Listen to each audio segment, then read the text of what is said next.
मेरा सवाल ज़कात के वसूल कुनिंदा के बारे में है कि जब हम ज़कात देने का फ़ैसला करें और लोगों को इंतख़ाब करें, तो इस सिलसिले में कौन-सा निसाब ज़हन में रखें? वो लोग कि जिनके पास असासाजात चाँदी के निसाब से कम हैं या वो लोग जिनके पास असासाजात सोने के निसाब से कम हैं? क्योंकि अगर हम सोने के निसाब वाला फ़ैसला करेंगे, तो हम अपने दोस्तों और रिश्तेदारों का ज़्यादा इंतख़ाब कर सकते हैं। लेकिन अमूमन कहा जाता है कि जी चाँदी के निसाब का फ़ैसला करें ताकि ज़्यादा से ज़्यादा लोग ज़कात दे सकें। लेकिन इस सूरत हाल में कई लोग जो ज़कात के मुस्तहिक़ हैं या मुश्किल में हैं, वो वसूल नहीं कर पाएँगे। बहुत शुक्रिया। जी, ज़कात में एक तो चाँदी है आपके पास, उसी में से ज़कात देनी है, तो उसमें तो जो निसाब रसूलुल्लाह का मुकर्रर करदा है, उसकी पाबंदी करनी चाहिए। वो असलन में चाँदी ही का निसाब है। सोना की कीमत के लिहाज से उसको लोगों ने उस ज़माने में तब्दील किया था। ये बात बिल्कुल वाज़ेह है, रिवायतों से भी वाज़ेह है, और अगर आप फ़ुक़हा की चीज़ें पढ़ें तो उससे भी वाज़ेह हो जाती है। रह गई ये बात कि क्या हर चीज़ में इसी को बुनियाद बनाया जाएगा, ये ज़रूरी नहीं है। जो नई चीज़ें पैदा हुई हैं, उनमें निसाब हमारे यहाँ रियासत मुकर्रर करती है। ज़कात भी उसी तरीके से रियासत का हक़ है, वो मुकर्रर कर देगी।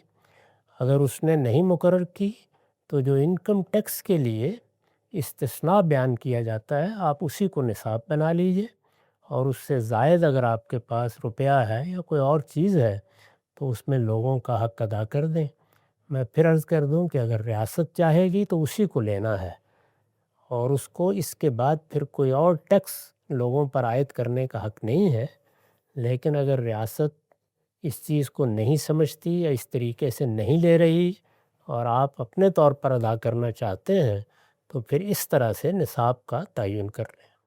जी, दूसरा हमसे उन्होंने पूछा है कि जिनको ज़कात दी जा रही होती है, वो भी मुस्तहिक़ ज़कात तब करार दिए जाते हैं कि जब वो साहिब निसाब ना हो तो मुस्तहिक़ ज़कात बन जाते हैं। तो उनको देने के लिए अगर हम चाँदी का निसाब पेश नज़र रखेंगे तो फिर जिसके पास कम माल है वो भी मुस्तहिक़ ज़कात हो जाएगा। इस पस मंज़र में बात पूछ रहे हैं। नहीं, इसकी कोई ज़रूरत ही नहीं है। यानी ज़कात देने के लिए निसाब है।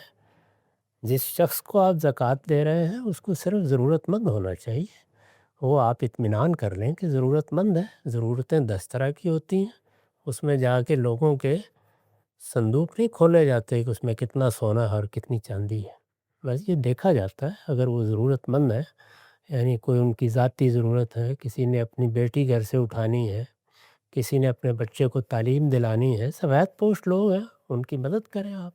उसके लिए ऐसी चीज़ें देखना बिल्कुल दीन में लाज़िम नहीं किया गया। अच्छा, हमारी फ़िक़्ह में ये उसूल मुकर्रर किया जाता है ना कि अगर आप पर ज़कात लाज़िम नहीं है, तभी आप ज़कात दे सकते हैं। अगर आप पर ज़कात लाज़िम है, तो फिर आप ज़कात वसूल भी नहीं कर सकते। तो उसकी इस तरह की कोई चीज़ अल्लाह और रसूल ने नहीं बताई है, और ना ऐसी पाबंदियाँ लोगों पर लगानी चाहिए। कुरान मजीद ने ज़कात के मसारिफ़ खुद बयान कर दिए, उसमें भी देख लीजिए ऐसी कोई पाबंदी नहीं है। उसमें 8 मसारिफ़ बयान किए गए हैं।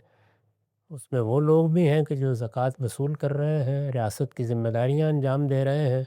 यहाँ तक कि वो बड़े-बड़े सरदार भी हैं, जिनके बारे में ये बताया गया कि उनकी तारीफ़ क़ल्ब के लिए नए-नए मुसलमान हुए हैं, उनको भी ज़कात में से दे दिया जाए। जी। तो इसलिए ये बिल्कुल बेमानी बातें हैं, इनकी कोई हकीकत नहीं।